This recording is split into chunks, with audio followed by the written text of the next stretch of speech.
score. Let's get into our business for the day. We're starting the conversations from the UT region, where renewed clashes have unfortunately resulted in the death of 3 students. We understand that 2 day students, female day students, were caught in a crossfire, and then a male student was hit by a stray bullet while in class.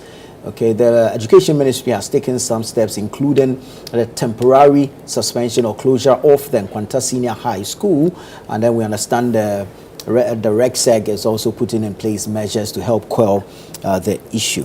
We understand the renewal of the clashes or the violence in the area is related to the celebration of a Yam Festival, which hitherto we had been told that the factions had been advised or urged to hold on and not celebrate the festival yet, because usually it causes this type of violence. And however, there's been this renewal. It's unfortunately led to the death of some 3 students of the Nkwanta Senior High School. The MCE Joseph Entry has admitted that ongoing efforts to resolve the deep-rooted ethnic tensions in the municipality through dialogue and legal processes have failed to yield results. Now, it's a group took it upon themselves to perform libation rites ahead of the Yam Festival, and of course, this is expected to ignite some tensions from the rival faction, because if we have all agreed to stay or to stay the process of the celebration of the Yam Festival, and one group goes ahead to begin rites, then definitely that's in defiance, and so we will also rise to begin our own celebration. This has resulted in the renewed tensions in the area. Let's say good morning to the editor of the News Center newspaper, newscenter.com, Elvis Dako. Good morning, Elvis. Good to have you. Great. Now let's get into the conversations now. Ibrahim, let me pick your thoughts on this renewed violence in Nkwanta and its impact. Unfortunately, 3 students innocently caught in the crossfire, losing their lives. Yeah. Good morning again. It's a somber note to start with, this particular issue. And it's about looking at the reasons behind it. What are the antecedents regarding the 2 communities that are fighting each other? That's how you cure it. Because otherwise we are putting a band-aid or a plaster on this issue. At some point it will flare up again. Right. And what I want to say is, it's not about what government can do. It's what we as Ghanaians, the communities, how we can connect with them at both the traditional rule level. I'm talking our chiefs. Then, of course, before you get to government, municipal and district, and then having the security services involved. But this has to be community-led. Right.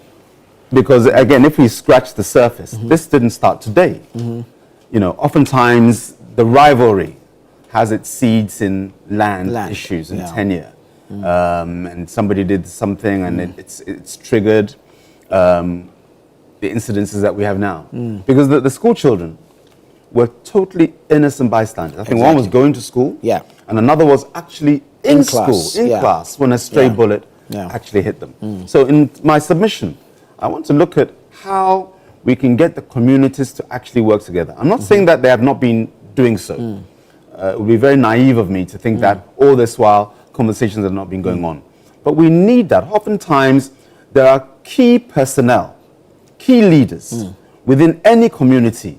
When they say A, everybody follows. And it's how to get those leaders to understand that we have indeed a common destiny, whereby this land you are fighting over, or this issue you're fighting over, my brother, my sister, doesn't fit into that 6x2 box that we will all be buried in. You can't take the land with you when our maker calls us. So sometimes we have to attune our minds as to what matters most. Making sure that our communities live together, work together, prosper together with equity and understanding. I kill you, you kill me, and then our children too will continue that generational curse. It doesn't help. And what we can do, and I'm not saying that we should do it by just jaw. Sometimes you need the strong arm of government to enforce certain things. Sometimes you have to force people to make peace. And it's a combination of those tactics that I'm hoping that government and the traditional leaders and community leaders as well will attune their minds. 2 lives lost. And these are the ones that are reported. What about others that may not be captured, you know, and make the headlines that we're not aware of? And so I don't want to be too deep in this, my submission here, other than to make the appeal to communities and of course the government that we need a strong broker. That's where government can come in.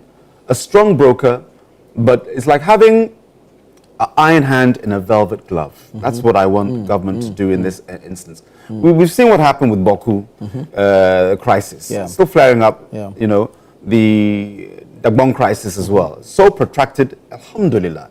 It is now being resolved, and we thank God for that. But we don't want another 20 years. Right. Not just for what's happening in Nkwanta, elsewhere. Government has to, now, again, I'm mentioning government, but not putting the focus on government. It is we. When government leaves, the military leaves, the police leave, and so on and so forth.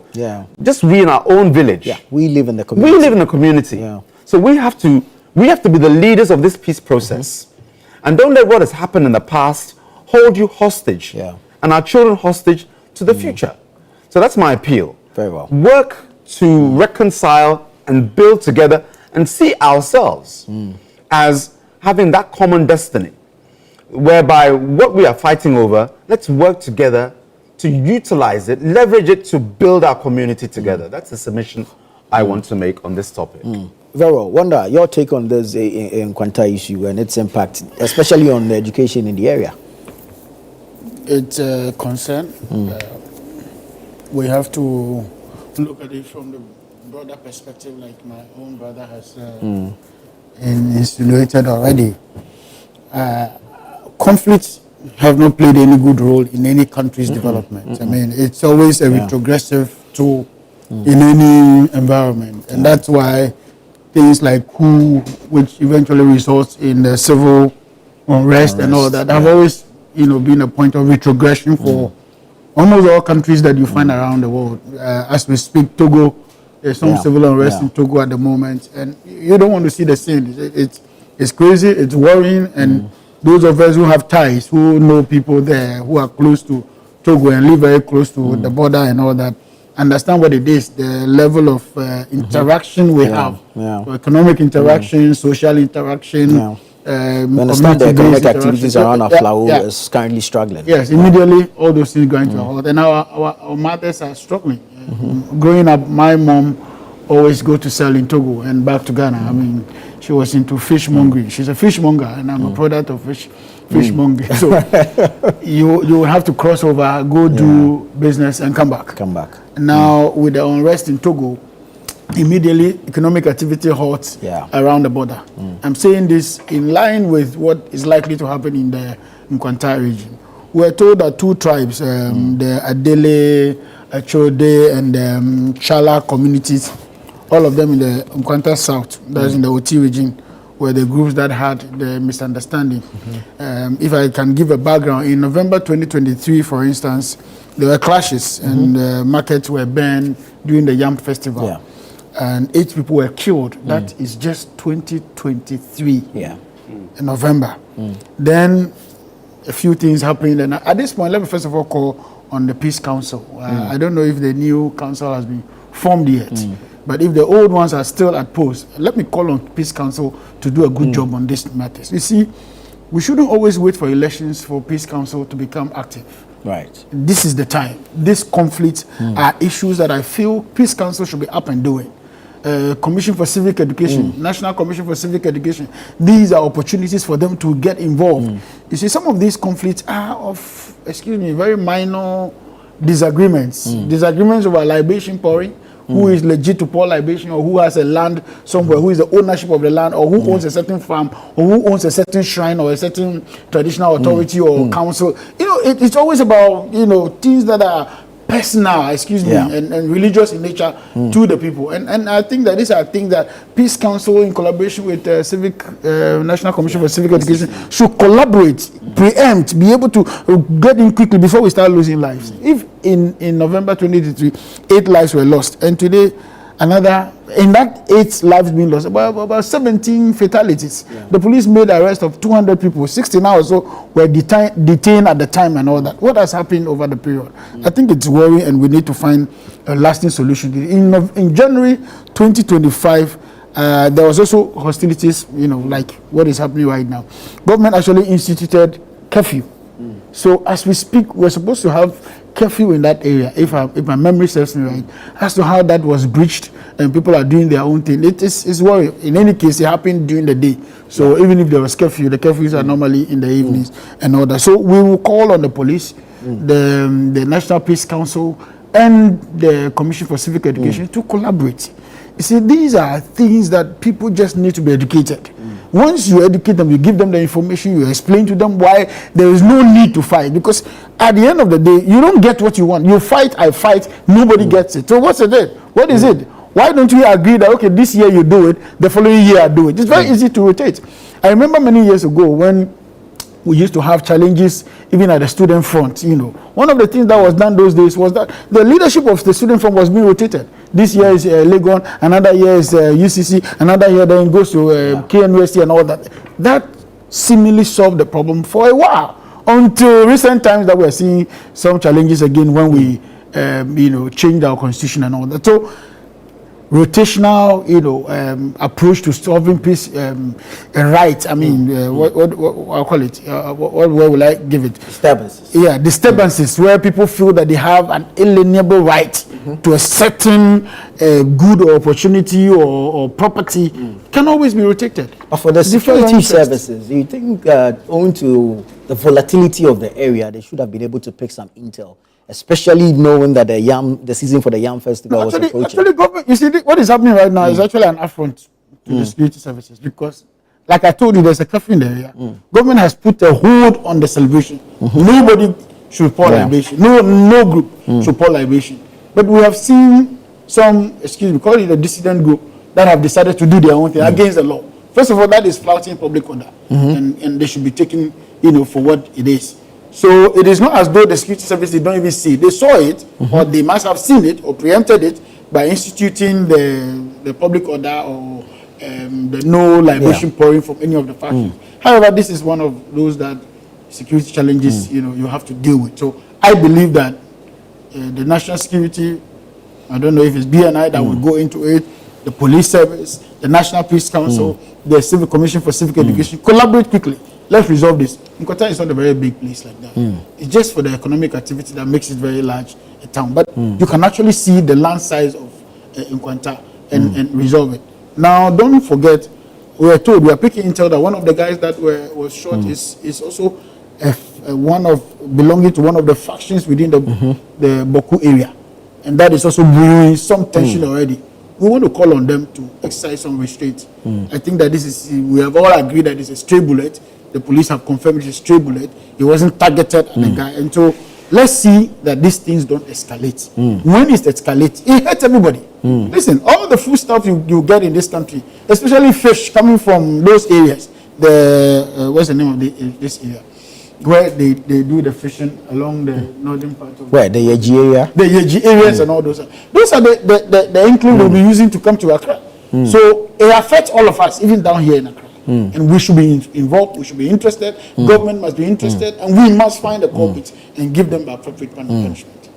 Right, let me come to you, Elvis, on this and how it exposes the vulnerability of educational institutions in some of these conflict areas. I want to say, see, conflict does not serve any positive purpose in any way. And that's why everybody must see conflict as an enemy of the human race. Because in conflict, it's human beings that suffer. And therefore, we should not, under any circumstances, consider conflict as first option in any issue. It's not good for any of us. You see, the issue of Nkwanta, there are like 3 main issues that have been influencing the violence there for a long time. The question, how have we dealt with these things? Number 1 is about chieftaincy dispute. Right. All about titles, which chief should have which title, or what chief should not have any title. And as a country that we all know that before this political dispensation, leadership was largely by our chieftaincy institutions. But it appears that the coming into force of the political dispensation, we have not done enough to safeguard the chieftaincy institution. And therefore, the system we practice now has actually led to creating gaps in the chieftaincy institutions. Because then people take advantage of which party they belong to and whether the party is in power to try and infiltrate royal gates to become chiefs and grant people all kinds of titles. I remember during President Mahama's, I think, first term, the Minister for Chieftaincy, Dr. Dana, had started a project.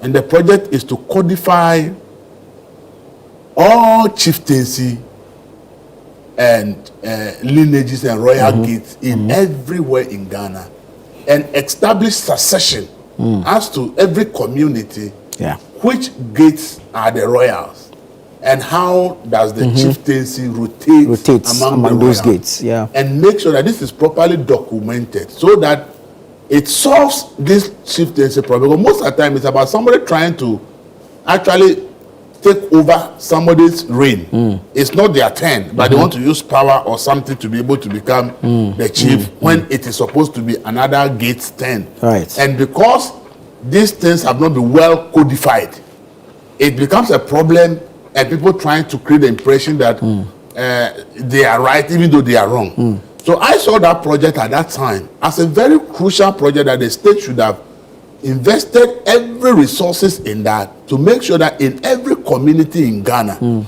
we are able to do the necessary research, establish the royal gates, establish chieftaincy, and establish how chieftaincy work in terms of succession.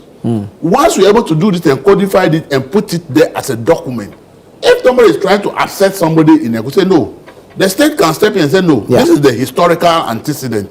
It's not your turn, so you cannot be the chief now. This should be the chief. And when that is well done, I believe that a lot of issues about chieftaincy and succession in this country would have come to an end. But up to now, we don't know. In fact, as at the government of last MPP, when Asamoah Barton was the chieftaincy minister, he actually said there are about 2,500 chieftaincy conflicts across Ghana. This country, Ghana. In this country, Ghana. And over 2,500 chieftaincy conflicts. So that's yourself that this small country, and we have over 2,000 chieftaincy conflict across the country. It's a serious national security threat. Exactly. So the question is, how are we not making it a national security issue? Invest the needed resources. As I said, for me, the project by Dr. Dana is like the super solution to all this. That if we're able to establish all these things and codify it in the book and the succession, Nkwanta is Oti region. And when you go to the that regional House of Chiefs, the document is there that this is the acceptable and approved situation for Nkwanta. So whoever wants to disturb the peace, that one will not allow you because this is what everybody has signed on to that. This is the process. And I think that whatever has happened to that project, I'm asking today that if possible, if we want to solve the 2,500 conflicts across, chieftaincy conflicts across this country, the best thing is to go back to that project started by Dr. Dana. Let's invest all the necessary resources. National security should tell government that if government invests in that project and it is successfully done, it solves majority of the chieftaincy conflicts in this country. And I think that somebody should go back to the chieftaincy ministry and look at what Dr. Dana has started and see what can be done about that. I think it's so vital. It's so vital. Second one is about land disputes. The second issue is about land. Who owns what land? Okay. In the rural communities, what people don't know is that your only source of survival is the land. The economic right of everybody in a rural community is your land. Because you are basically a farmer. And the only place you can farm is the land. On land. So land is like the economic right of everybody in a rural community. So if somebody is trying to take over somebody's land wrongly, obviously you expect conflict to arise. This also links to the same chieftaincy. You see, we have the Boundaries Commission. But the Boundaries Commission is focused on boundaries of Ghana to other countries. Internationally, yeah. But if we had done this chieftaincy succession well and codified it, as part of that process going on, would have let the Boundaries Commission also be part of that process to say that once you are trying to establish which gate deserves what in this community, also determine who are the actual landowners. Right. And let's document that also. That if you come to this community, these are the landowners. Because there are communities that actually the head chief doesn't even own land. The main stool doesn't own land, because there are certain communities, the lands are actually owned by families.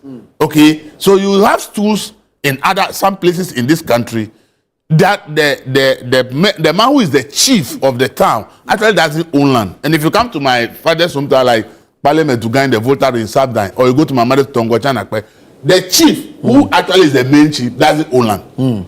The families the who own the land. There are other sub clans. Okay. The sub clans that actually own the larger tracts of land. Okay.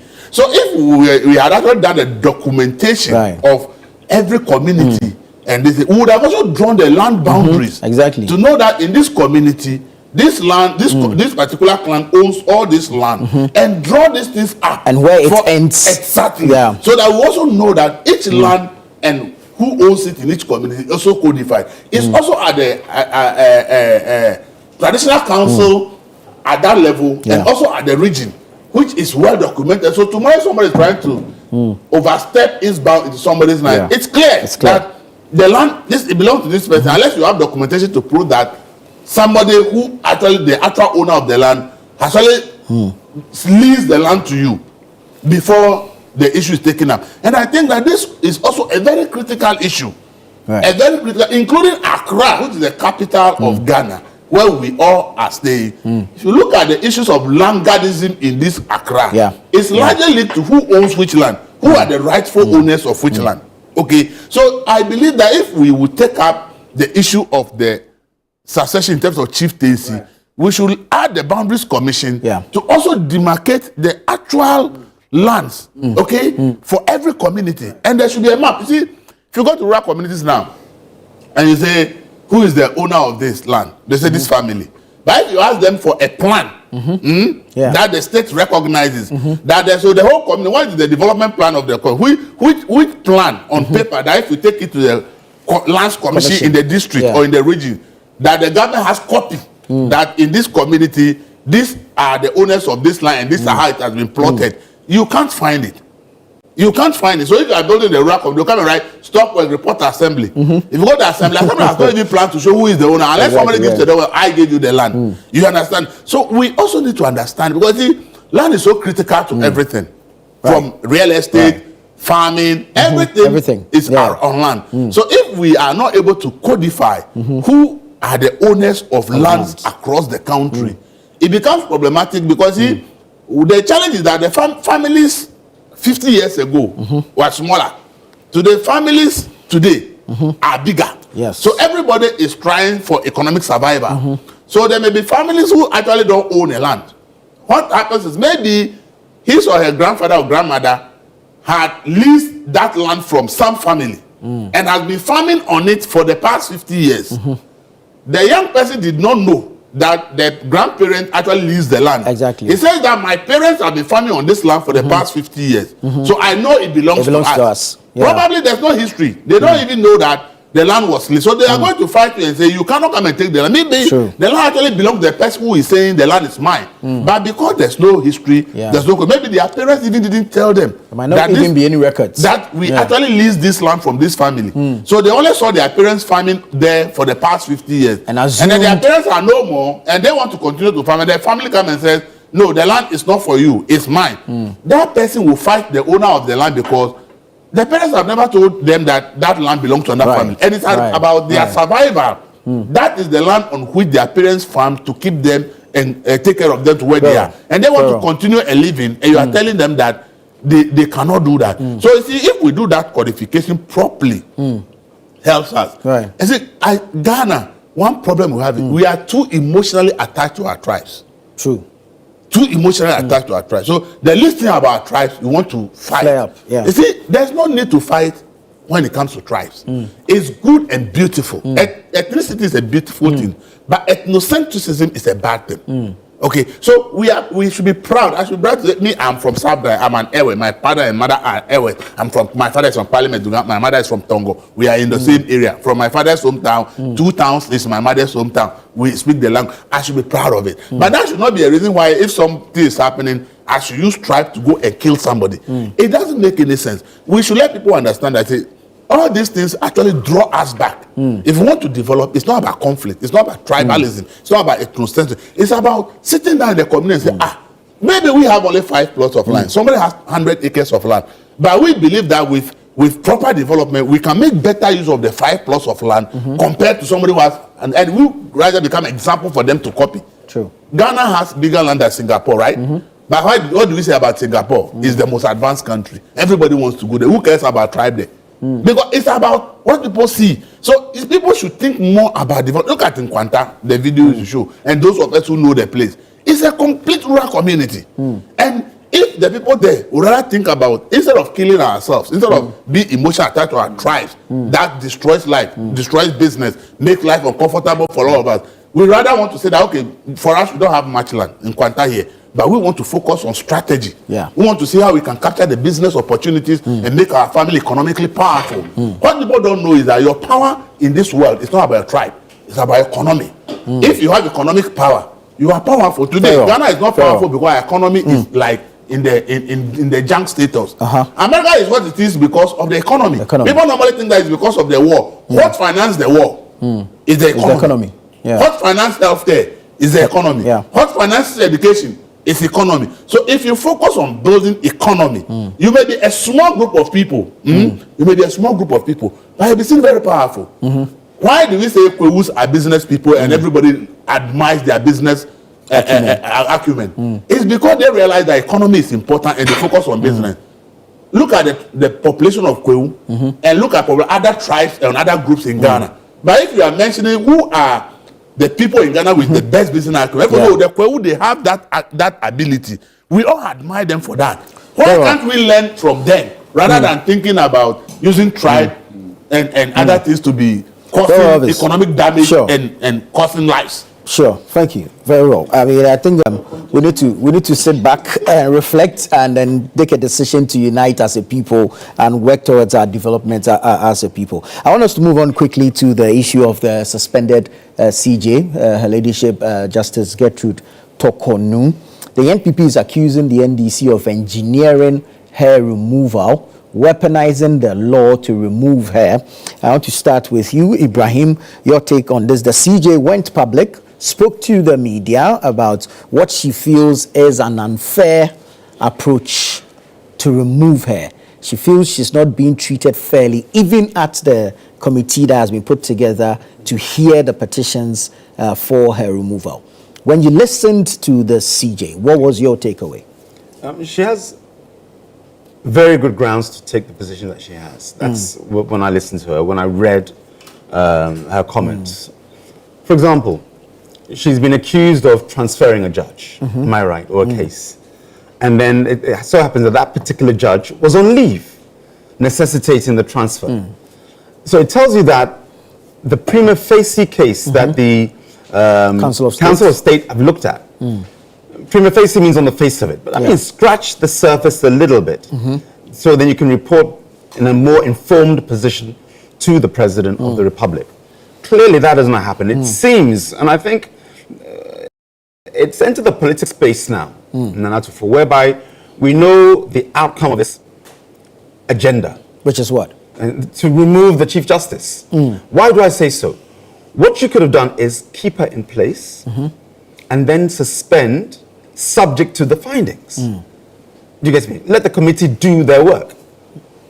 And some will argue that, well, if we don't suspend her, she will still be able to interfere. Interfere how is the question that I would want to ask. In what capacity would she interfere with the committee so duly charged, empowered, to look into the merits of the petition? What the NDC should have done is just said, okay, we've received a petition and Article 146 mandates that the President of the Republic pursue the course of the petition to its natural outcome. But keep the Chief Justice in place. That same constitution gives the president the discretionary power to suspend her. I understand. But what is happening, and this is the first time it's happening in our history, you know, we know that a lot of issues, or not want to say a lot of issues, let me rephrase that. Very well. Cases are referred to the judiciary to be our arbiters, okay, as well as political cases. And what's happening now, it's going to unravel the political trust that Ghanaians have within the judiciary. If it seems that they can be somehow, through an agenda, forced out. And I would wish that we revise Article 146 in the sense that we can also know the merits of the petition ahead of time. Allow us to. I don't see how that communication will affect the outcome, because what you think the article in its current state does not allow for enough transparency regarding the process? Yes. If it's a petition, we should know it. And the details of the petition. And the details. At least let us, because we are the owners of the Constitution. The Constitution is vested in the people of Ghana. So why do you want to somehow quarantine us from certain key issues? The fact that we can comment, if I'm commenting on something that's in court, you know, I can be held in contempt. And then, you know, as a host, you can guide us in terms of how we comment. Yeah, Am I right? Even now, with social media, now you can see how the world is getting around to even censoring people on social media. We see it in America right now. If you do a comment, it may affect your ability to get a visa. Am I right? True. And it's happening globally, even within Ghana. Ghana is not outside of that construct, whereby what you say in social media can be censored. So I'm saying that, given that that happens anyway, allow us, the public, to know the merits of the case. Now, let me continue on my submission as to why I side with Chief Justice Tokonu on this one. It's for me, given the press statement that she made, that how is it that I've transferred a case? You say I'm doing it for political reasons. Then when you look into it, the person, the judge in question had been was on leave. So should we allow that case to sine die? You know, they say that the wheels of justice grind slowly.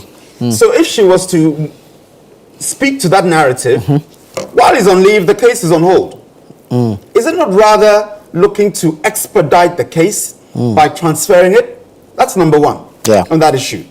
So then you have to ask yourself, why the rush to go through that process? Politically, it would have been in the interest of President John Dramani Mahama, this is my personal view, and I'm sure the view of many others, allow 146 to work. But when you jump the gun, I now understand your point about the discretion, but the level of the personality you are dealing with warrants that you take a more cautious route in maneuvering or chaperoning the process of 146. I mean, anyway, I'm not in any way, shape, or form saying that because she's a Chief Justice, 146 should not be allowed to work, and all the powers that it gives the President. Allow it to work.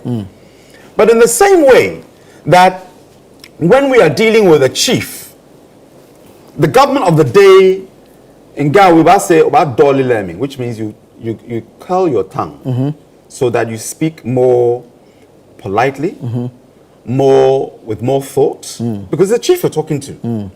Am I right? Right. You know, that doesn't mean to say you are going to truncate the case against the chief if the chief has been so accused of any wrongdoing. Right. But you understand that the dynamics of the personality warrant that you deal with it in a different manner than you would from the average man or woman in Ghana, accused of the same crime. So given that this is again a Chief Justice, no pun intended, from a traditional chief to Chief Justice, allow 146 to work. But once you suspend none, now suddenly all the political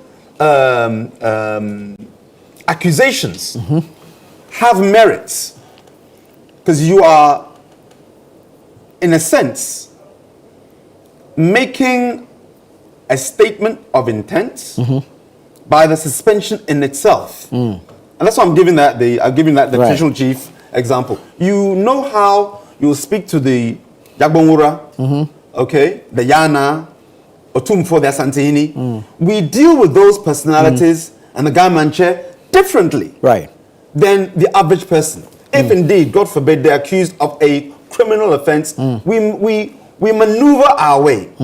And that's what should have happened in this particular case. You know, the suspension is what has triggered this, let's say, issue to the point where now people are saying this is political.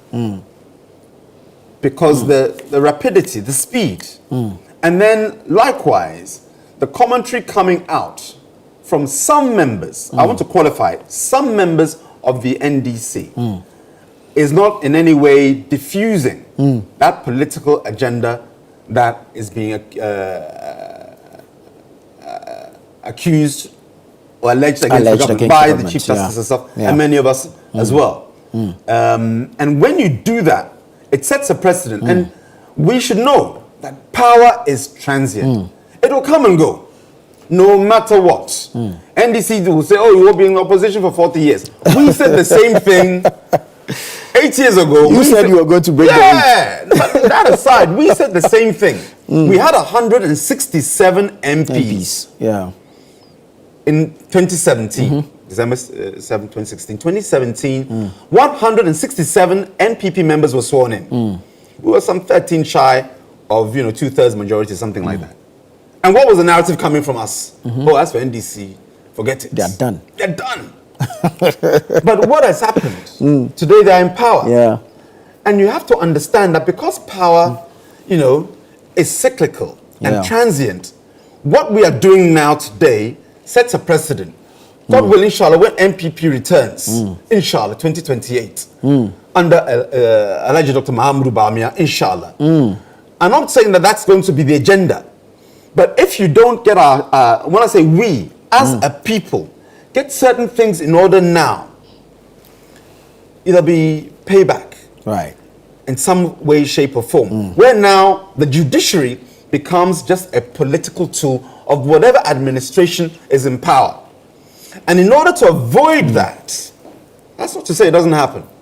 Let's be clear with what I'm saying. Sometimes the mirage of being apolitical is there. But we, on both sides of the fence, know that these judges are biased to this party or that party, across administrations, from the Fourth Republic. We know who is where.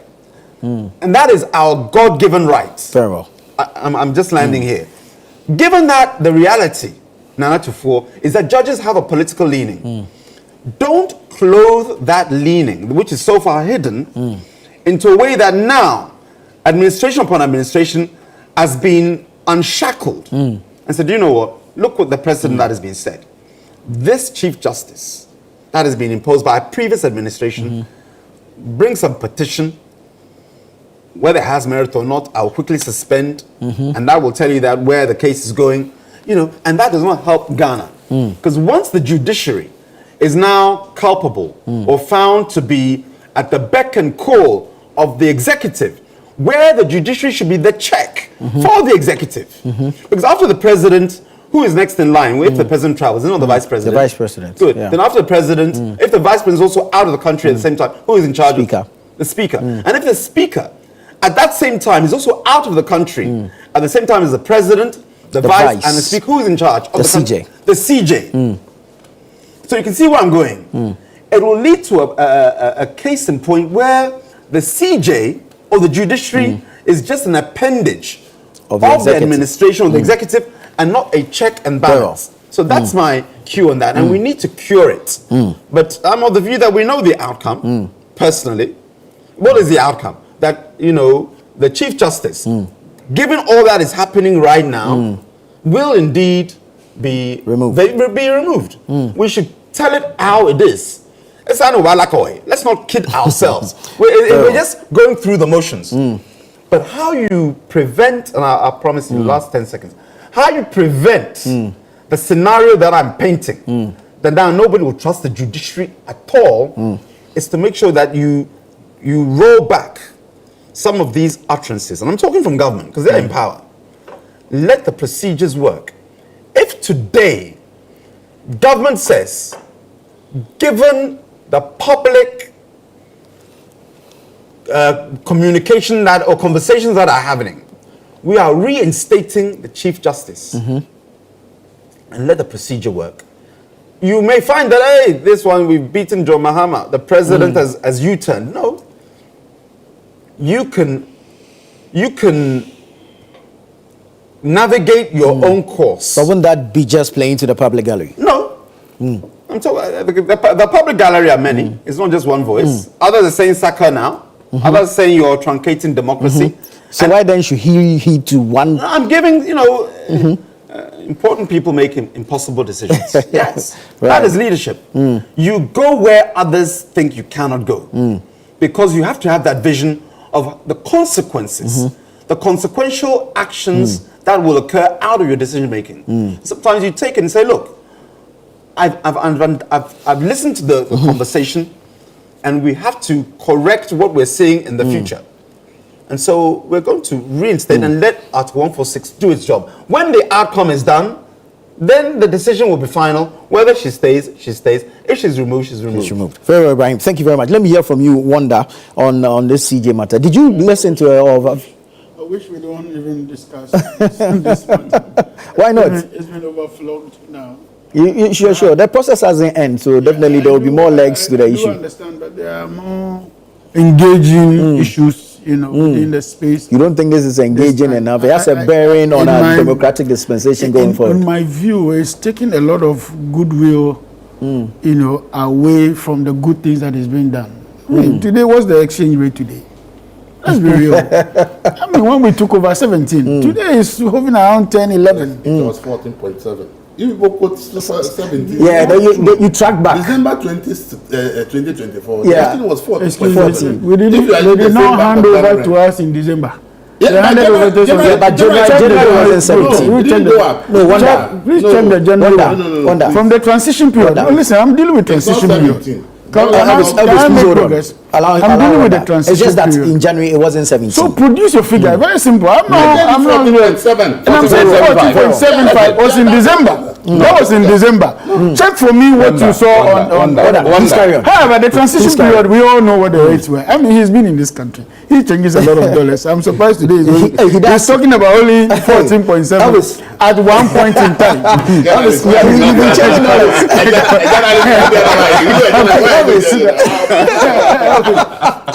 So, indeed, I mean, for if me, you can't find the city, the dollar. I know, right? for me, we seem to be taking a lot of, shine away from what is happening. I am more excited when the economy is doing better, because that is the bread and butter issues.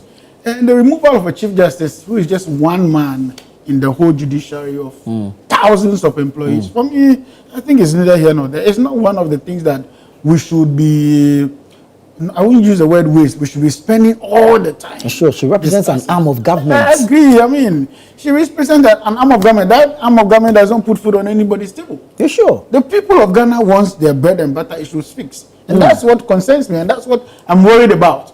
She had a press conference on Wednesday. This matter was discussed on Wednesday. In fact, it was carried live. Unfortunately, she didn't allow anybody to ask questions. She just came and read her thing and walked away. We thought that she would have granted audience to journalists to ask questions.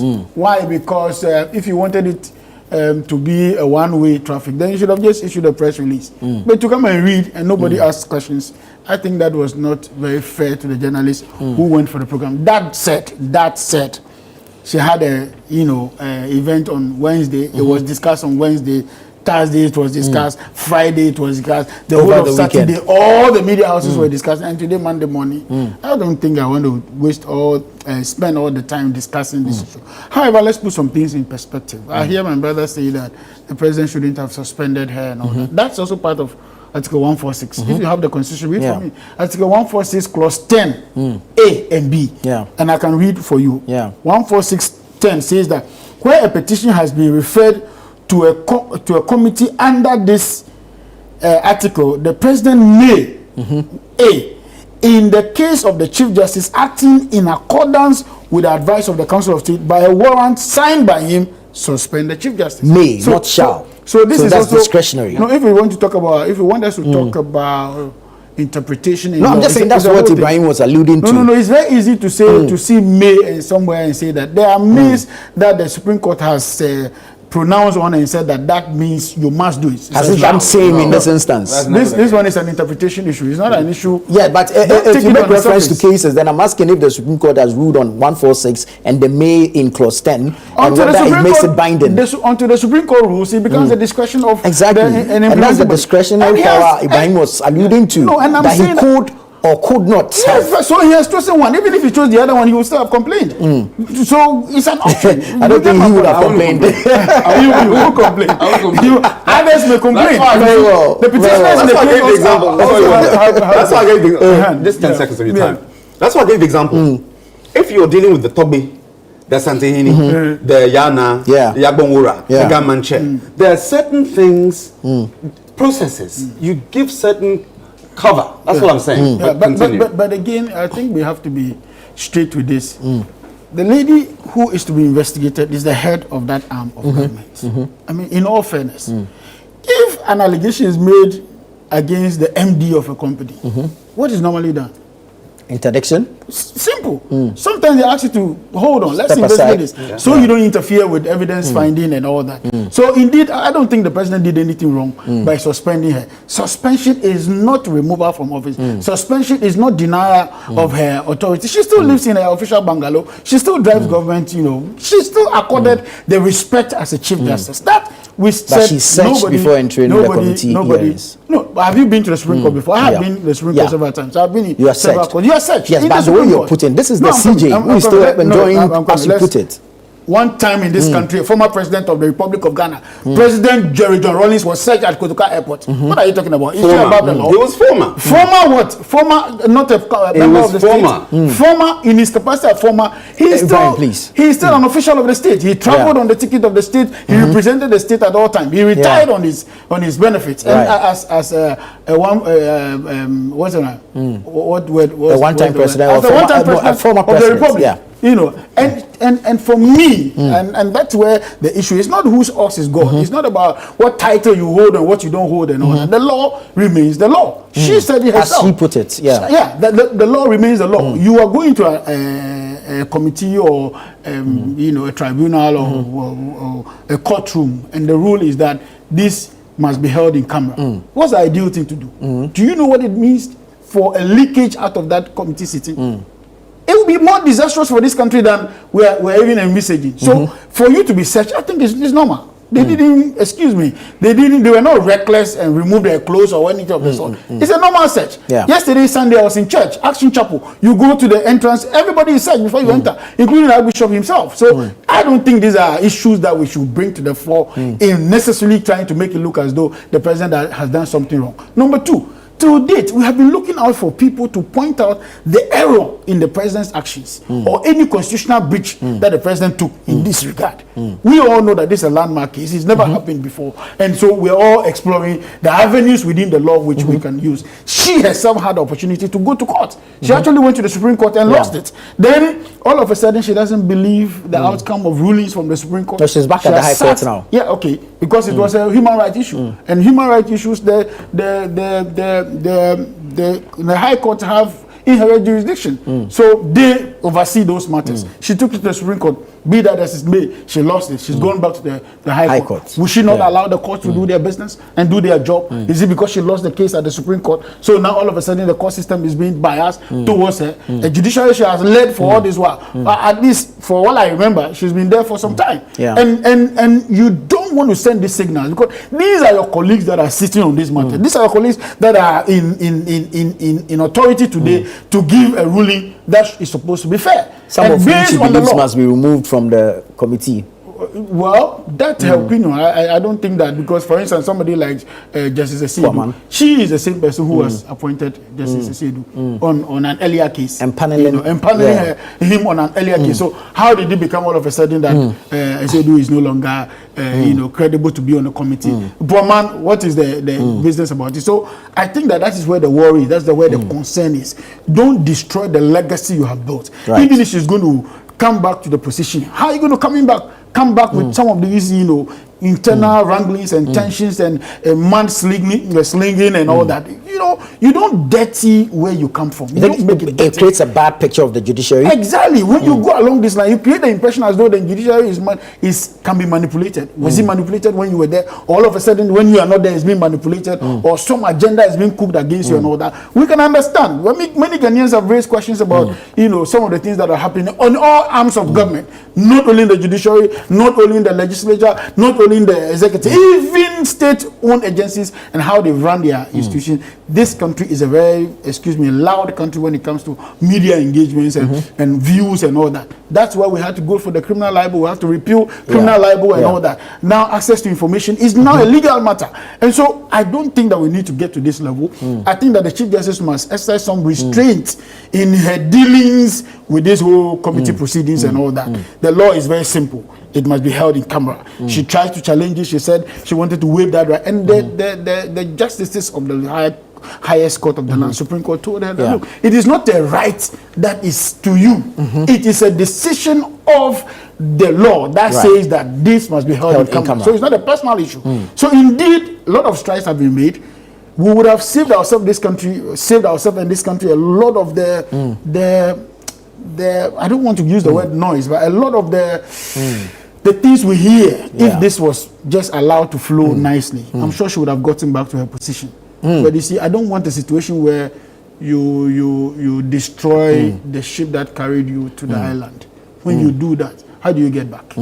So at the end of the day, if all this is said and done and she's not guilty, how is she returning to the judiciary? And that's what she should be looking at in her public engagements and in the way she relates to Ghanaians, because you want to still be seen as that leader of an arm of government that has integrity, that has love for country, that is doing the job based on the law and not necessarily the banters. And then again, her choice of lawyer, many have raised questions. In fact, that is what has raised the bar when it comes to the political antenna. Because immediately people saw the former Attorney General who is just passed, in the case. Then you have all other parties drawing arrows and all that. So some conduct on her part.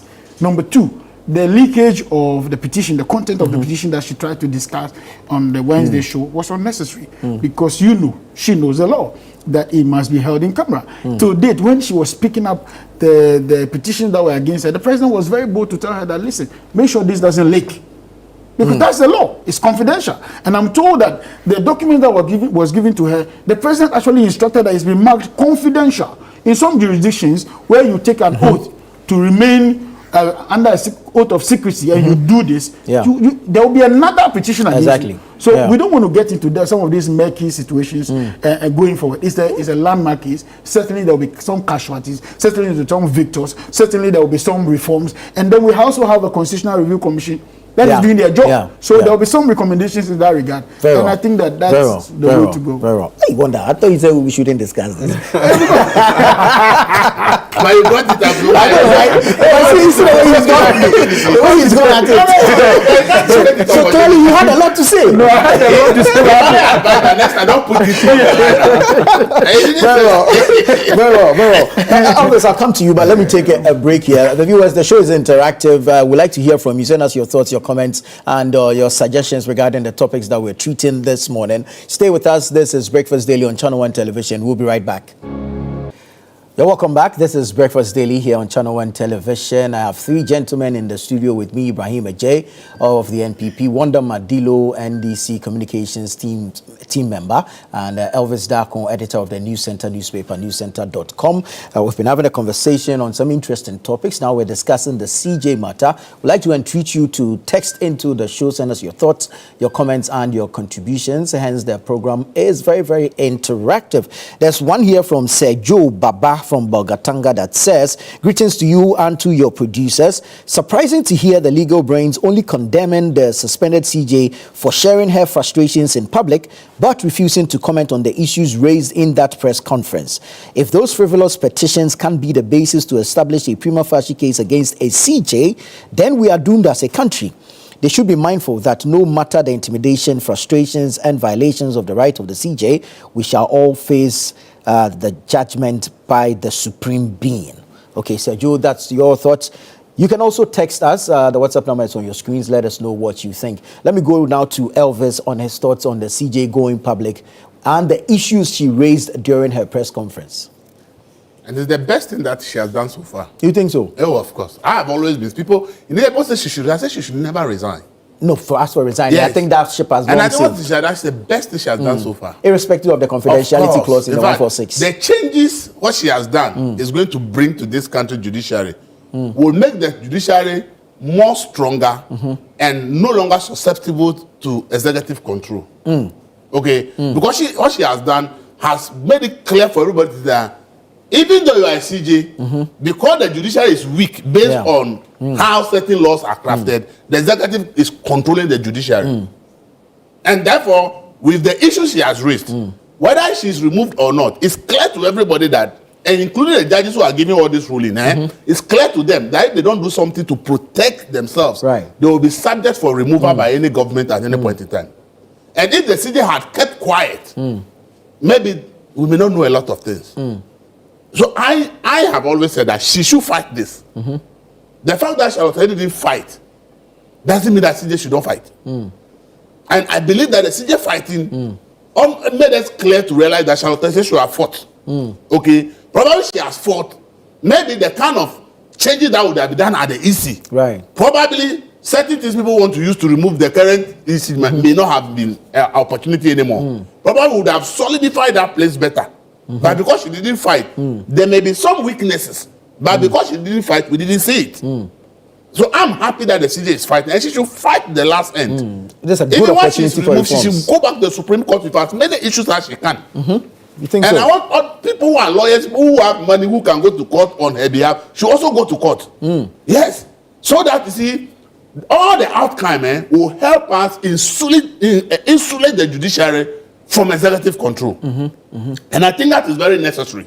For now, the judiciary is the weakest arm of government. I'm telling you, it's the weakest arm of government I will speak. And it needs to be strengthened and protected and insulated from executive control. And therefore, I'm happy that the city has done this. I don't see how you tell me that because a city is in camera, if my rights are being violated, I should keep quiet. How? Simply because the constitution says the city is in camera. If my rights are being violated, if things are being done that are contrary to law, because the city is a lawyer of repute of many years, and is the city of the land, so she knows the law. So if you say because the city is in camera and my rights are being violated, I shouldn't talk. I will talk. Because when I go to the apex court to say my rights are being violated, these things are being done, and they said because the city is supposed to be in camera, my case is moot. I don't have a case. It's not the case. Because see, right violations, they are very important things. They are very important things we need to understand. So if the CJ is pointing out these things, it could be me, it could be you tomorrow. But isn't this in defiance of the same constitution? Of course, at a point, people must defy the law for change to happen. Do you think that change happens for just change? If people don't defy the law, many changes we see in the world will never have happened. If people had not defied slavery, slavery would still have been there today. Because slavery was enshrined in law as legal at the time. Do you understand it? It was enshrined as legal. People have to fight it before slavery was changed. So we must understand that we made laws. But when at a point somebody is convinced that this law, there's something wrong with it and I must fight it, we should rather support the person to fight it. Because the changes that fight will bring will insulate the institution further. The Ghana Bar Association said the process is flawed. Mahama Yalga is the majority line, he said the process is flawed. Judges in West Africa, whatever, they said the process is flawed. There's only association of magistrates that we've not heard from. Yes, everybody said the court, the constitution prescribed There are many loopholes. Even the Supreme Court itself, in the 2020 ruling, says the process has issues. Yeah. And that we need to do something about it. So clearly, if a flawed process, a process that has issues, is being used to remove you and you keep quiet, you are not doing anybody a service. And I've said it. See, President Mo suspended Biajiman as Auditor General. He didn't fight. Everybody thought it was normal. Yeah. So Akufo-Addo also thought, oh, if a former president has been able to suspend an auditor, I can also suspend an auditor general. He also did it. Somebody said I will go to court to seek interpretation. Yeah. The Supreme Court said no president has power. Assuming that somebody has not challenged Akufo-Addo's authority for removing double level, we will still be under the impression that a president has power to challenge to suspend an auditor general. Similar with the BOG issue. Similar with BOG board. Dissolve president came and dissolve the board of BOG. The senior lawyer Okujeto said no. By his reading of the law, no president has the power. They have a fixed term, and therefore he went to court. If he had not gone to court, I believe by Akufo-Addo's term or another president term, somebody also have dissolved the BOG board. But the Supreme Court spoke and said no. The president has no power to dissolve a BOG, but they have a fixed term. So when people are fighting systems, we shouldn't see them as they are doing anything wrong, because there's laws we've made. It doesn't mean they are sacrosanct. It doesn't mean that changes cannot be made. Then there are no problems with the law. Do you understand it? So for me, I support the CJ. She should continue to fight. I am of the view that with all the flaws people are pointed out in the process and the system, it's clear to us that we need to make serious changes to this. Okay? And that change is what is going to make the judiciary stronger. It's what is going to insulate the judiciary from. So she will go, but we'll have reforms to insulate the exactly, judiciary. No, but of course. And you see, the issue of politicization is NPP. What they are saying is nothing new from what NDC did when Charlotte was being removed. You understand it? Right. This is what you have seen in the form report. When a government appoints somebody and there's a process to remove the person, the people who will defend the person. And those trying to remove the person will say they have the right to remove the person. This CJ issue follows NDC communicators on social media, on radio and television. Most of them will tell that, oh, the CJ will go. She has to go. Yeah, I said most. I didn't say most. I said most. But I'm closer to you. Mentioning people on social media, I'm here. I said most because we hear the commentary around. Okay, right. So what NPP is complaining about, it's normal politics, as I say, because when Charlotte Oson's process was going, NDC was just jumped the defense of Charlotte Oson. NPP said, oh, it's right to remove Charlotte Oson. They have a case against her. I started and told you that if you ask me, I don't see why Charlotte Oson was removed. Because I believe that it's not every offense that should be used for removal. Do you understand it? That is my point, my position. So I have said that, see, some of these things, we have to look at the gravity of what we are doing. And I'm happy Wanda was complaining that it's like the good work of the government is being overshadowed by this issue. I hope the government and the communicators are listening, that the good things that they expect Ghanaians to talk about, it has become a back burner because the CJ removal is what people want to talk about. And that is also something they should tell. So for me, the NPP complaining is something that NDC also did. So I don't see anything different about the fact that NPP will accuse government of planning to remove, because the NDC also did the same to NPP. That it was a calculated attempt to remove Charlotte Oson, and they also went on that tangent. So as for this one, it's pure politics that the NDC did. That the NDC did is what NPP is doing. But I want us to look at the issue that an arm of government. Somebody wake up one day, somebody sends a petition to the majority in the parliament and say, I think President Mahama has traveled with the sun, and I think by my reading of the law, President Mahama has erred, so she should be removed from office. Okay, and the parliament accept the resolution.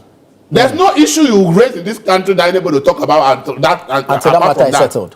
Or we wake up one day, they say the NDC with the absolute majority, somebody has brought a petition that Bagman should be removed and cite certain reasons.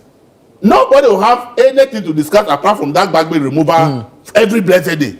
Because these are the three institutions that come together to form government. So I'm saying that I support everything that the Chief Justice is doing, because I believe that at any point in time, somebody must stand up for the people, must fight for justice, and when that person's fight leads to changes, no matter how the person will forever be remembered that if that person had not stood up and fought, probably the process would have remained the same. I think that is what we are going to achieve with this. Out of this. Very And well. no Thank matter you. the outcome, Thank you. the most Thank you, important Elvis. thing is Thank you, that Elvis. somebody is courageous to fight the system. for the people of Very Ghana. well. Very well. Wonder. Very briefly, Elvis, don't encourage recklessness.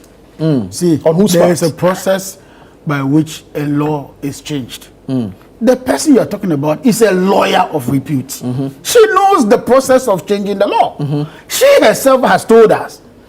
Oh, you were not in this country when she said that no matter the noises that are made, the law remains the law. Very simple. So there are processes. Don't call for chaos. Don't call for a situation where people will be reckless with the law and all that. The law is there to maintain order. And if you want to change, there's a process. Now, answer me. Will Chief Justice Tokono sit on the bench or on a matter that is supposed to be held in camera, and one of the parties go to town to do a press conference over the content of the petition? She will take it lightly? Would that happen in this country? Will she take it if she was a sitting judge on a matter? And the law, clearly, not even a bylaw, a constitutional provision says that it must be held in camera. Will she take that from anybody? We have seen in past how people were held in contempt of court proceedings. True or false? During the petition, the election petition, we have seen senior lawyers, including the current Attorney General, held in contempt of an action of the court. So don't go to this angle. Number two, no, hold on. Number two, no, you don't need to respond here. Wait, let me finish. Then you have a Chief Justice who herself has already challenged that in the same court, because she has already gone to court to say that she's waiving of her right as for the issue to be held out of camera rather than in camera for a public and hearing. The court said no, it is not in your right to determine that. It's a constitutional provision. So what is she doing right now? So what is she doing? Why don't you write to the Commission of Inquiry and allow them to include this in the next review of our constitution, rather than going on the follicle and destroying everything? It's as though, like they say in the past, that if we can't have it, then let nobody else have it. Or if it will be a go, then let it go to corner. That's what we are seeing. So that is calling for recklessness. I believe that the law will be changed at certain point in time. But right now, this is what we have. And she herself has presided over this law for a period of time. How did she discover all of a sudden that this law is bad? So how did she's she a discover? victim of a system she presided over. Exactly. So if the law is bad, then she's become a victim of a system she herself has presided over. Because we could have actually gone for an interpretation of this matter long before now. We could have envisaged, because there have been several attempts in the law in the past for some chief justices to be removed. Almost all chief justices, petitions were leveled against them. Like Justice Georgina Wood, she had petitions. Justice Akwa, she had petitions. Even Sophia Akufo had petitions. So indeed, if we really want to do something, then we should have preempted this and done that accordingly. But to which, when you are in the fix of the matter to crack the crash the boat, I don't think that is what to go. Thank you. She holds a very enviable position in this country. But Elvis needs to respond to this. So Elvis will not respond. Elvis, briefly. It's a legitimate chaos. No. A legitimate chaos in the sense that she was the last court, and the last court says keep quiet. They say I can't keep quiet. The people not the people must know. You understand it? And the fact that she's a lawyer and is a CJ and is challenging the process should even send signals to people that indeed something significantly is wrong. Because if something significantly is not wrong, this says no signal. as CJ will not do what he's doing. So for me, the fact that the CJ is challenging this thing is a message to all of us. Sure, thank you. And the fact that thank you, she is let me hear from you, by several opinions that whatever we are doing, it is completely a flawed process that we are using. No flaw. And a lot of things are done. Look, Elvis, somebody wants to close your nose and your mouth and your head is that's what I'm saying. I don't know. Wouldn't you hit the person's hand? You will. Right, just before you come in, I mean, she has said she won't resign nor retire, but there's people that are raising the argument that although she says she won't resign, going public is her throwing in the towel because she believes at this point it is done. No, I don't believe so. But I want to side with Wanda on this issue. The fact that indeed revolutions come out because people challenge the status quo, that one I can agree with Elvis. But on this one, Elvis, I disagree with him, and I side with Wonder. Okay, how so? The law is the law. It's in camera. Right. Sometimes you have to put yourself and think. Wonder's trying to give that example. Imagine she was presiding over a case, right, and somebody flouted the law. What would her pronouncements be? You could be held in contempt, and if you pursue the action of contempt, she would then imprison you. Right. Contempt leads to incarceration. It's not just a verbal warning. Yeah. It has what do you call it? Prosecutorial powers that you can be imprisoned. So on this one, I agree with what Wanda said. Listen, this issue about somebody violating your rights, you can still keep the law in check and have your Attorney General lawyer, Honorable Godfrey Dame, communicate to the public how your rights are being violated. The moment we let loose, and that's why Wanda was saying about recklessness. You know, you have to distinguish between fighting for your rights. You're talking about abolition of slavery as citing examples, and we agree. You have, for example, when the 28th February Road, we were demonstrating against the taxes. And then the British colonials killed us, am I right? But today, where are we? We are independent because of the action and the martyrdom of those soldiers. Right. We fought against an injustice, am I right? Good. So on this very issue, the Chief Justice was no need to break the protocols of the law. Let Honorable Godfrey Dame communicate to us, which is why I was saying earlier, Article 146 needs to be amended so that we know the merits of the case. If the president can see, let us also see. You see, when it came to Charlotte Osei, we knew ahead of time that she had been accused, per the petition, of, what do you call it, conflict of interest. Dream Oval. You award somebody a contract who has not tendered. Are you following me? Okay, and so that alone is, Elvis was saying something about not every law. Every offense should call for your removal. I understand, but there are some laws that call for it. Once you lack integrity, why are you there? And the same thing with the Asedun Kete's calls now for the EC to be removed. Yeah, and that's what we're coming to. Yeah, you have to show due reason if there's been misbehavior or misconduct. So on this one, I'm with Wanda on this particular issue. The Chief Justice could have communicated what was happening through a third party, you know, and said, this is what's happening, and then the matter is rested. Very well. Wanda, who is next after CJ? Who is next? Yes, because your national chairman is saying a that. roll call or something? Well, your national chairman is saying that the ECN head deputy should but go. he said he spoke as an individual. He said left to me alone. So he didn't try to say that the NDC is on the. But he's not me Nanatufo, who is, I mean, the random Ghanaian. He's the national chairman. Right now, we can take you for. He's the national chairman of the ruling National Democratic Congress. That if you talk right so now, his words matter. If we talk right now, the first thing we will do is to attach you to ChannelOne and say that this is ChannelOne's position. Exactly. So these are in that some of the step, excesses that we get. But that said, I think that Charlotte Osei's case, if you want to put it in perspective, it's been around with us for a while. That's a Charlotte Osei. Jane Mensah. She's been around with us for a while because the memories of Charlotte still lingers on. I think Charlotte herself granted an interview just the run up to the elections, and some of these things have come up. So it's not surprising to me. National chairman has spoken. He didn't say that he was speaking for the party or the government. In fact, even if he was speaking for the party, that's not government. There's a clear distinction between government and the party. And so I want to understand that he spoke in his capacity as a citizen of this country who is concerned about the conduct of some officials of the Electoral Commission. We have all had cause to be worried. In 2020 elections, we had several figures being put out.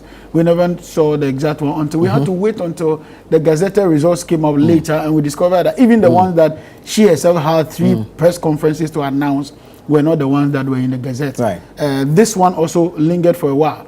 If you remember, the reason for which the NDC, when we were in court at the time, we didn't have our figures was that the Supreme Court won't entertain any figures from us. But an official source, a verifiable document. It's not an institution where you just go and say, I have collected these figures. If you remember in the earlier case when the MPP went to court in 2016, right?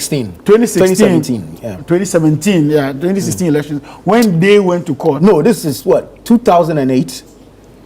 The first election No, petition was after yes, it was 2012. 2012. So it was after 2012 2012. It election. was after 2012. Yeah, so in 2012 election, Yeah. by the time they were going to court, the Electoral Commission has gazetted their results. And so they were going to court with vis-a-vis the Electoral Commission's results and their results. In our case, by the time we were going to court, there were no gazetted results. And so you cannot rely on your own because it was not collated by a public body, as it were, who has a mandate to collate. These are things left to the political parties and all that. And so nobody will entertain that in court. I've heard people say, oh, but the NDC didn't bring any figures in court. How are you bringing? What figures are you bringing? It has to be compared to a certain figure coming from a public entity, so gazetted, in order for you to do the comparison. We didn't have that. But in their case, they had it. So you have people say, oh, NDC didn't collect results. We did. We did.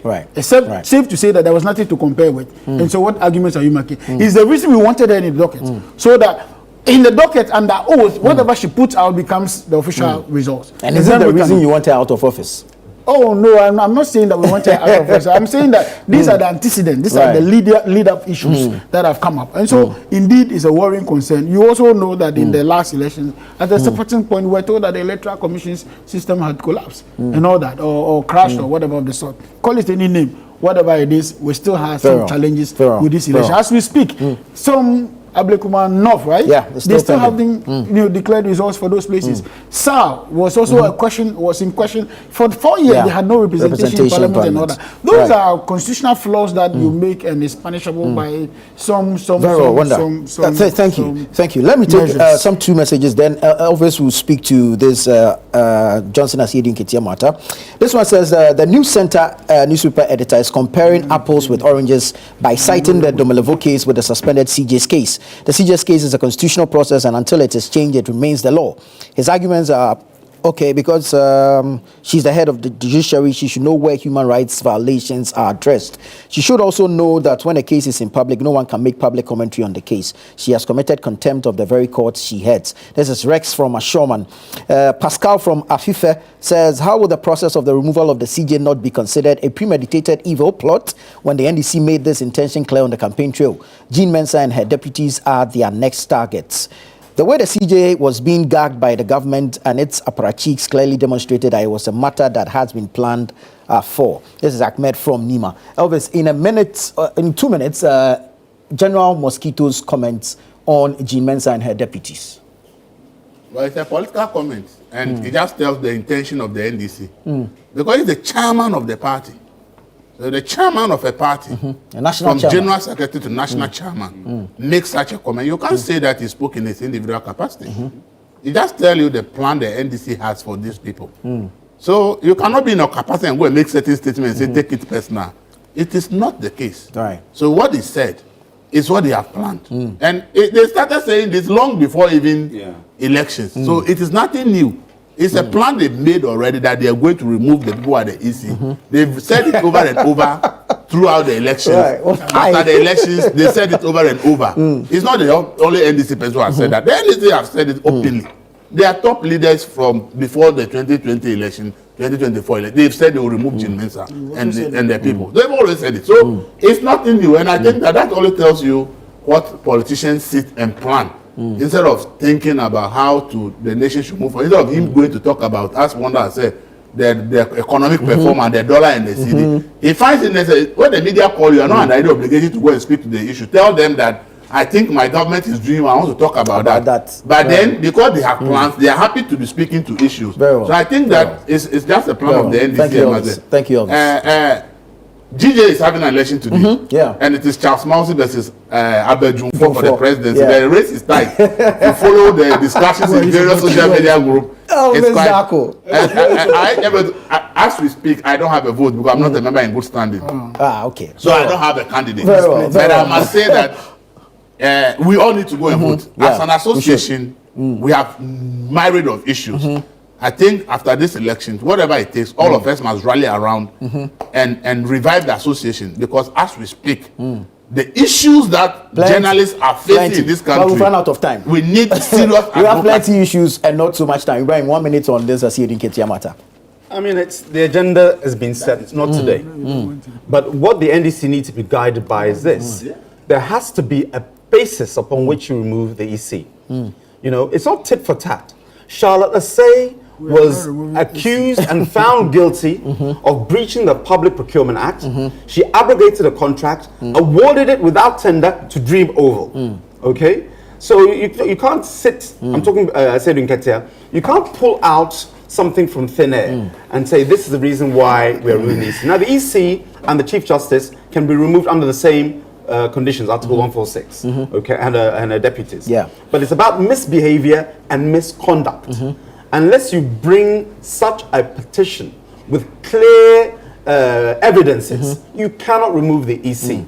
If you can satisfy that, then the process can move forward. If not, it's not tit for tat. Very well. You know, to say that, for example, Sal, who didn't have representation, So Ablekuma no, that's down to the individuals. Because well. if you want to somehow blame that on the EC, then we might as well blame anything that goes wrong in this government to the president and say the president should go. Very well. Pharaoh. Thank you so much, gentlemen. It's been good having you on the show. Thank you to all those that texted in. Let's continue with that engagement because the show remains very, very interactive. This has been the News Review segment here on Breakfast Daily. I am Nana Tufo Boateng. Stay with us. The show continues after this.